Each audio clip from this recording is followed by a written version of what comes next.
السلام علیکم ورحمۃ اللہ وبرکاتہ۔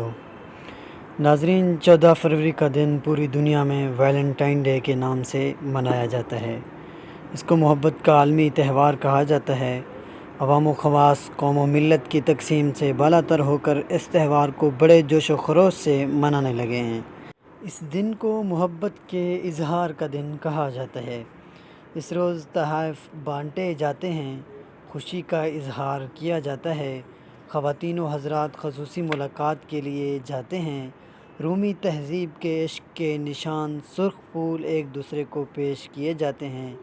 کیوپڈ نام کے ایک پرندے جس کے بارے میں رومی مشرکین کا عقیدہ تھا کہ وہ محبت کا خدا ہے، ان کی تصویریں اس پر چسپاں کر کے اظہار عشق کیا جاتا ہے۔ بی مائی ویلنٹائن کے جیسے الفاظ کا استعمال بطور محبت ہوتا ہے۔ عشق و محبت کی شاندار محفلیں سجائی جاتی ہیں اور خاص قسم کا رنگ و روپ اختیار کیا جاتا ہے۔ آج کل اس روز بڑے پیمانے پر بدکاری کا ارتکاب ہوتا ہے اور دور حاضر میں خوشیاں منانے کے لیے سارے طریقے اختیار کیے جاتے ہیں، لیکن تہوار کی حقیقت، اس کے پس منظر اور اس کے ساتھ وابستہ تاریخی روایات سے کم ہی لوگ واقف ہیں، اور اکثر لوگ تو جاننا بھی نہیں چاہتے۔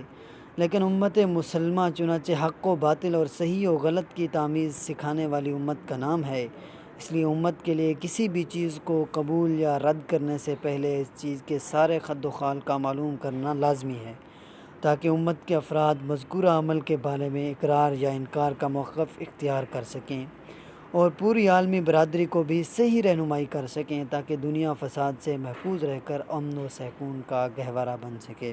ناظرین، اس ویڈیو کے ذریعے آپ کو بھی یہی کہنا چاہوں گا کہ اپنے آپ کو گناہوں سے بچائیں اور حضور صلی اللہ علیہ وآلہ وسلم کے نقش قدم پر ڈھالیں۔